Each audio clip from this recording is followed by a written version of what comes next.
បុរសជាប្តីបានសួរនាំថាមានរឿងអ្វីតែនារីស្រីបានត្រឹមញញឹមនិងប្រាប់ទៅប្តីឲ្យបន្តដំណើរទៅមុខជាធម្មតាទោះបើឮសំឡេងអ្វីក៏កុំងាកក្រោយជាដាច់ខាត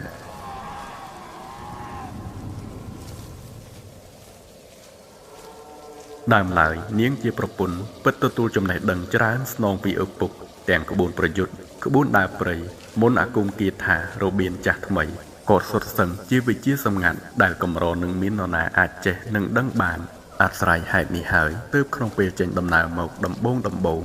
នាងក៏បានសែបមុនសណ្ដំឲ្យទីរិកាតូចសំងំគេងមិនយំដើម្បីបញ្ជាកុំឲ្យគេឮសំឡេងនិងចាប់បានហើយក៏ថែមទាំងសែបមុនបងវែងដានពីក្រុមមនុស្សដែលអាចនឹងជួបនៅតាមផ្លូវនិងចុងក្រោយគឺវិជាការពារខ្មោចព្រាយសត្រូវដែលរស់នៅតាមទីព្រៃភ្នំដែលបានធ្វើដំណើរឆ្លងកាត់មកដោយឡែកឯប្តីរបស់នាងគឺជាមនុស្សធម្មតាទើបមិនអាចដឹងអំពីរឿងទាំងអស់នោះឡើយដែលហេតុនេះហើយទើបពេលធ្មេចភ្នែកសម្រាប់ទៅក៏ត្រូវប្រលឹងវិញ្ញាណខ្មោចព្រៃដែលបានស្លាប់នៅដើមឈើនោះចេញបង្ហាញឲ្យឃើញរីឯចំពោះរឿងដែលទេរិកាតូចដែលបានភ្ញាក់ស្រែកនាងក៏បានដឹងយ៉ាងច្បាស់ប្រាកដថាពិតជាមានរឿងអ្វីខុសប្រក្រតីអាចនឹងកើតឡើងហើយ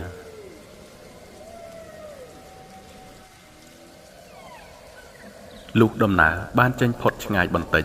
នាងជាប្រពន្ធក៏ងាកក្រឡេកត្រឡប់ទៅមើលត្រង់ទីសម្រាកនោះម្ដងទៀតដំណើរផ្លេកបន្ទោលចាំងជះពន្លឺមកបង្ហាញរាងពស់យក្សធំមួយគូរុំខ្លួនពាន់ព័ទ្ធនឹងដើមនោះអើតក៏ផុតចុងព្រៃកំពុងរំពៃមកមើលពួកគេដែលកំពុងដើរប៉ុន្តែដោយសារអំណាចនៃអាគមដ៏ខ្លាំងដែលនាងបានប្រសិទ្ធិដើម្បីកំបាំងរូបនោះក៏បានធ្វើឲ្យពួកវាមិនអាចមើលដឹង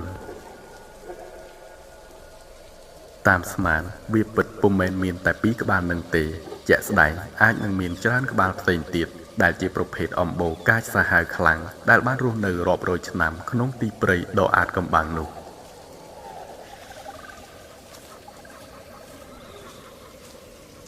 ក្រោយឃើញច្បាស់ហើយនាងនៅតែរក្សាភាពស្ងៀមស្ងាត់ដោយមិនចេញស្ដីអ្វីឲ្យប្តីបានដឹងឡើយបានត្រឹមបង្ខំឲ្យប្រញាប់ញាប់ជើងចេញពីបរិវេណនោះឲ្យបានលឿនបំផុតតាមដែលអាចធ្វើទៅបាន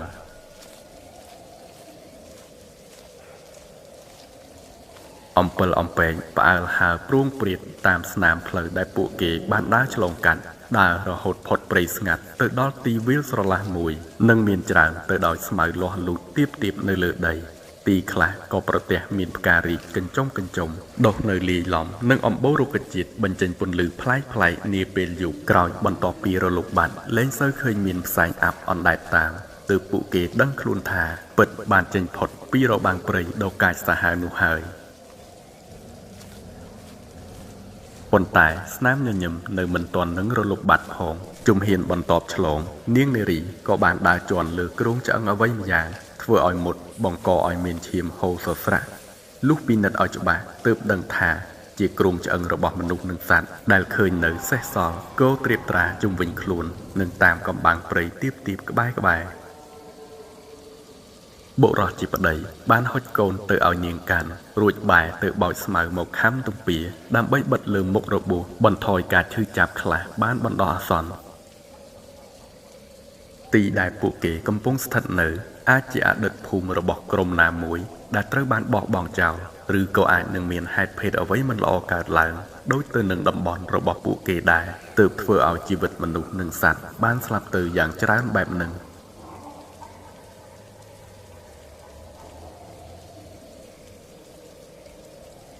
ក្នុងពេលកំពុងរុំរបួសនាងនារីក៏បានស្ដាប់ឮសម្រាប់អ្វីម្យ៉ាងកំពុងផ្លាស់ទីចុះឡើងយ៉ាងលឿននៅតាមដុបព្រៃជុំវិញខ្លួនទើបនាងប្រាប់ទៅប្តីឲ្យប្រញាប់ក្រោកនិងងើបបន្តដំណើរទៅមុខទៀតទុករឿងរបួសសិនព្រោះនាងក៏អាចទ្រាំបាន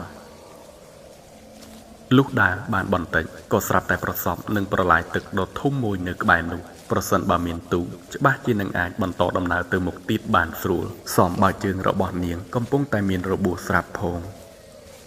ជាសំណាងណាស់ក្រោយភ្លៀងរាំងស្រឡះវត្តមានព្រះច័ន្ទចុងរាត្រីក៏ចាប់ផ្ដើមជះស្រទាប់ពន្លឺស្រទុំមកកាត់ផ្ទាំងពពកខ្មៅដែលកំពុងរសាត់លឿនស្លេវលើផ្ទៃមេឃគ្រប់គ្រាន់នឹងអាចមើលទិដ្ឋភាពជុំវិញខ្លួនបានច្បាស់ស្គាល់អ្វីជាអ្វី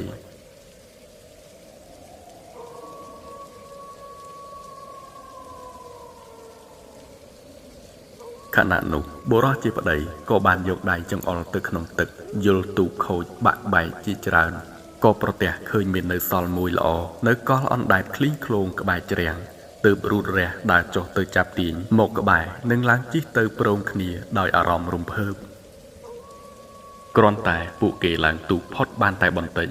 វត្តមានឆ្កែចចកធំជាច្រើនក្បាលក៏បានមកដល់បង្ហាញខ្លួនឈរដង្ហក់លៀនអណ្ដើកនិងចង្កូមដ៏វែងមុតស្រួចទាំងហ្វូងជាប់មាត់ច្រាំងប៉ុន្តែអ្វីដែលកាន់តែរន្ធត់ខ្លាំងគឺរូបរាងរបស់ពួកវាមានសុទ្ធតែដំបៅអាខ្លះរលួយសាច់ឃើញឆ្អឹងខាងក្នុងច្បាស់អាខ្លះរលួយសាច់ក្បាលឃើញតែលលានិងក្របភ្នែកគួរឲ្យខ្លាចជាទីបំផុតពួកវាជ្រួលច្រាលរត់ចុះរត់ឡើងតាមសម្លឹងមើលទៅទូកដែលកំពុងអណ្ដែតនៅលើទឹកហាក់ស្រេកឃ្លានចំណីជាខ្លាំងរហូតទាល់តែទូកបានចេញឆ្ងាយផុតក៏រលាយបាត់រូបពួកវាបន្តិចម្ដងទៅក្នុងស្បែកងងឹតសល់តែពន្លឺចាំងពីក្របភ្នែកជាច្រើនគូបន្តផ្លាស់ទីចុះឡើងព្រោះលូល្វើយផុតឆ្ងាយពីហ្វូងឆ្កែចចកទូកក៏ចាប់ផ្ដើមញ័ររង្គើហាក់ដូចជាបុកឬប៉ះត្រូវនឹងរបស់អ្វីលុះបុរសជាប្តីអោនពិនិត្យក៏ប្រទះសាកសពជាច្រើនសុទ្ធតែត្រូវបានស្លាប់ដោយអាក្រាតកាយស្អុយហើមប៉ោងអណ្ដែតប៉ែលត្រៀបត្រានៅក្នុងទឹកឃើញបែបនេះនាងជាប្រពន្ធក៏បានទម្លាក់ទឹកមុខយំនិងនឹកស្រណោះទៅដល់លោកឪពុកនិងអ្នកភូមិដែលខ្លួនបានចេញចាកមកពិតនឹងមានវាសនាមិនខុសពីគ្នាឡើយ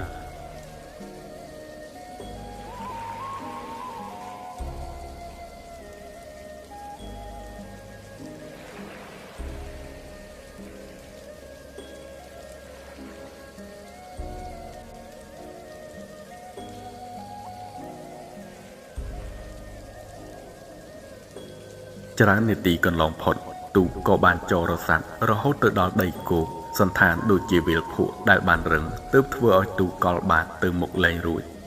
ពួកគេក៏សម្រេចបន្តដំណើរតាមផ្លូវគោកវិញម្ដងព្រោះតាមការសង្កេតមើលក៏ឃើញមានដូចជាជញ្ជ្រាំងស្រូវដែលមានលក្ខណៈជាជួរត្រង់សម្គាល់ច្បាស់ថាពិតជាស្រែរបស់អ្នកភូមិខាងក្រៅដែលជាទឹកដីកំណើតម្ដាយរបស់នាងកាលនៅមានជីវិតពីរអ្នកប្រពន្ធប្តីបន្តដើរទាំងឈឺទាំងភ័យកាត់តាមភ្លឺទំនប់វាលស្មៅទៀបខ្ពស់ឬស័យបន្លាទាំងគុំធំ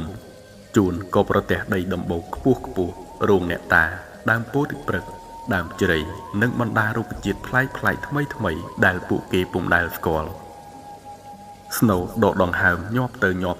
ដោយការហត់នឿយញើសហូរជោគមុខមាត់ខ្លួនប្រាណដៃជើងកាន់តែល្វើយខ្សោយកម្លាំងសឹងតែនឹងដួលទៅលើដីម្ដងក្រោយបានទៅដល់ស្រុកភូមិពួកគេក៏មានសុវត្ថិភាពនិងចាប់ផ្ដើមជីវិតថ្មីរស់នៅជាសុខសាន្តរៀងរហូតមកដោយឡែកភូមិតំបន់ដែលជាទីកំណើតមនុស្សក៏ត្រូវបានរលាយបាត់រូបទៅតាមដំណើរធម្មជាតិជាច្រើនឆ្នាំបន្តក្រោយមនុស្សសត្វស្លាប់បងបាត់ជីវិតអស់ដោយសារតែជំងឺ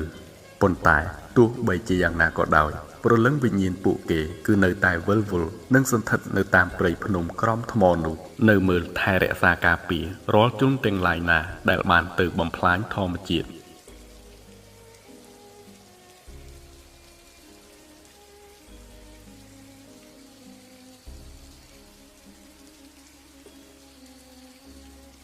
ក្រោយសាច់រឿងត្រូវបានបញ្ចប់ក្មេងៗដែលនៅស្ដាប់ទាំងអស់គ្មាននរណាម្នាក់មានអារម្មណ៍ងងុយគេងឡើយផ្ទុយទៅវិញពួកគេគឺមានតែបង្ខំឲ្យលោកតានិទានបន្ថែមទៀតត្បិតចង់ដឹងណាស់ថាតើវាសនានៃអ្នកទាំងពីរនឹងទៅជាយ៉ាងណាទៀតប៉ុន្តែដោយសារតែវេលាកាន់តែឈានចូលអត្រាទើបគាត់ប្រាប់មកវិញថាចាំមានឱកាសនឹងនិយាយឲ្យស្ដាប់ទៀតរួចគាត់ក៏ប្រះខ្លួនក្រោកស្របពេលដែលមានលោកយាយម្នាក់ទៀតទើបតែឃើញមុខបានចេញមកក្រៅផ្ទះដើម្បីនឹងកាន់ដៃលោកតាដាល់ចូលទៅក្នុងសម្រានបាត់ទៅក្មេងៗជាច្រើននាំគ្នាជ្រួញចិញ្ចើមខ្លះយកដៃអេះក្បាលដោយគិតមិនយល់សោះថាតើវាជារឿងនិទានមែនឬក៏វាជាការពិតប៉ុន្តែអ្វីដែលកាន់តែរន្ធត់ចិត្តគឺក្រោយពីពួកគាត់ទាំងពីរបានដើរចេញទៅគេក៏អាចឃើញនៅស្នាមសាក់ខ្មៅនៃរូបកាជាប់នៅលើដៃលោកយាយខណៈដែលដៃលោកតាក៏មានដូចគ្នាមិនខុសតើពួកគាត់ទាំងពីរជានរណាឲ្យប្រកាស